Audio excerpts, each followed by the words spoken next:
देखिए दोस्तों, रीट की एग्ज़ाम को लेकर काफ़ी अभ्यर्थियों के काफ़ी क्वेश्चन हैं जो कि पूछे जा रहे थे। जैसे आपका नॉर्मलाइजेशन को लेकर क्वेश्चन है, चाहे आपका मिनिमम पासिंग मार्क्स को कैटेगरी वाइज लेकर प्रश्न है। तो काफ़ी प्रश्न है, उसके बारे में अपन इस वीडियो में बात करने वाले हैं। सबसे पहले अपन बात करते हैं नॉर्मलाइजेशन की। देखिए, जिस समय यह डिसाइड हुआ था कि रीट की जो पात्रता की एग्ज़ाम है वो एक से अधिक पारियों में होगी, उसी समय आप तय मान लीजिए कि ये भी डिसाइड हो चुका था कि रीट में नॉर्मलाइजेशन की जो प्रक्रिया है उसको अपनाया जाएगा। क्योंकि एक से अधिक पारियों में एग्ज़ाम होने का मतलब ही सीधा सा यही है कि उस भर्ती में नॉर्मलाइजेशन की प्रक्रिया होगी। ठीक है। और आप चाहें तो देख सकते हैं कि रीट पात्रता की जो विज्ञप्ति जारी की गई थी उसमें भी ये बात मेंशन की गई थी कि अगर आवश्यकता पड़ने पर रीट की जो भर्ती परीक्षा है उसमें नॉर्मलाइजेशन की प्रक्रिया को अपनाया जा सकता है। और कन्फर्म है, जब आपका रिजल्ट आए तो आप देख लेना, रीट पात्रता परीक्षा में नॉर्मलाइजेशन की जो प्रक्रिया है उसको अपनाया जाएगा।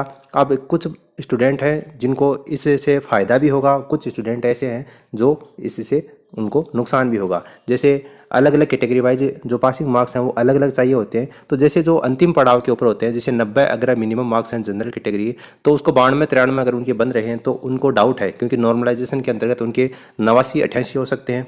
जिनके 86 87 बन रहे हैं उनके 92 93 भी हो सकते हैं। तो ये नॉर्मलाइजेशन का एक कहीं ना कहीं फ़ायदा है, तो कहीं ना कहीं अभ्यर्थियों को नुकसान का सामना भी करना पड़ता है। तो ये तो नॉर्मलाइजेशन की बात हो गई। अब अपन बात करते हैं अलग अलग कैटेगरी वाइज कौन कौन सी कैटेगरी में मिनिमम पासिंग मार्क्स कितने होने चाहिए उसकी बात करें तो देखिए, जनरल कैटेगरी के जो सभी कैंडिडेट हैं उनको न्यूनतम उत्तीर्णांक है वो 90 नंबर चाहिए होते हैं। जैसे 150 में से अगर 90 नंबर आपके बनते हैं, यानी कि 60% नंबर आपके बन रहे हैं, और अगर आप जनरल कैटेगरी से बिलोंग करते हैं तो आप रीट पात्रता परीक्षा में पास माने जाएंगे।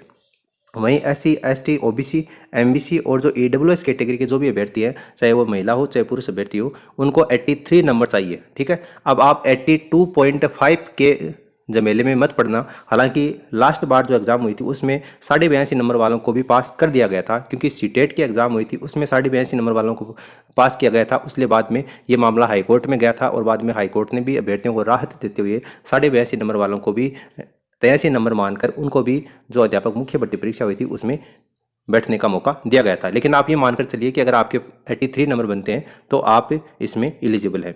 उस बात में बात करें अगर ST कैटेगरी की, TSP के अंतर्गत जो ST कैटेगरी है उसकी बात करें तो 54 नंबर चाहिए। 150 में से केवल 54 नंबर अगर आपके बनते हैं तो आप इसमें एलिजिबल हैं। और सभी श्रेणियों की जो भी विधवा महिलाएं हैं, तलाकशुदा महिलाएं हैं, उनके 75 नंबर उनको चाहिए। 150 में से 50% यानी कि 75 नंबर उनके बनते हैं तो आप अध्यापक मुख्य भर्ती परीक्षा में बैठने के काबिल है। उसके बाद में बात करें अक्सर सर्विसमैन की, तो अक्सर सर्विसमैन को भी 75 नंबर है। दिव्यांग जो निःशक्त जन है उनको 60 नंबर चाहिए। 150 में से 60 नंबर अगर उनके बनते हैं, यानी 40% नंबर उनके बन रहे हैं तो आप इसमें एलिजिबल है। और सहरिया जनजाति के जो भी कैंडिडेट हैं उनको 54 यानी कि जो ST TSP वाला है 54, यही नंबर है वो सहरिया जनजाति के अभ्यर्थियों को चाहिए है। तो अलग अलग कैटेगरी वाइज अपन ने बात करी है कि किस किस कैटेगरी में न्यूनतम अंक हैं वो आपको कितने चाहिए होते हैं। और नॉर्मलाइजेशन की जो प्रक्रिया है वो कन्फर्म है, इसमें अपनाई जाएगी। और एक खास बात यह है कि इस बार जो आपकी आंसर की जारी की गई है उसमें किसी भी प्रश्न को डिलीट नहीं किया गया है। इसका एक बहुत बड़ा बेनिफिट अभ्यर्थियों को हित में ही मिलता है। जैसे किसी क्वेश्चन में अगर डाउट है, जैसे एक से अधिक उत्तर है, तो उसमें एक और दो दोनों उत्तर है वो मान लिया गया है। जैसे तीसरा और चौथा अगर उत्तर है तो उसमें C और D दोनों उत्तर है उसको मान लिया गया है सही। ये एक बहुत बड़ा बेनिफिट है, क्योंकि अगर यहाँ से क्वेश्चन को डिलीट कर दिया जाता है तो फिर जैसे 150 में से 5% डिलीट होते हैं तो फिर 145 में से नंबरिंग होती है। फिर वो मामला है काफ़ी दिन तक वो हाईकोर्ट में चक्कर लगाने पड़ते हैं। मतलब कहने का मतलब अभ्यर्थियों को उसमें काफ़ी नुकसान का सामना करना पड़ता है। लेकिन इस बार बोर्ड के द्वारा एक ये बहुत ही अच्छा कदम उठाया गया है कि एक से अधिक उत्तर है तो दोनों उत्तर को उसमें सही माना गया है। आप आंसर की में देखेंगे तो आपको आइडिया लग जाएगा। और जैसे कोई क्वेश्चन है उस क्वेश्चन में मिस्टेक है तो उसमें बोनस अंक दिया गया है।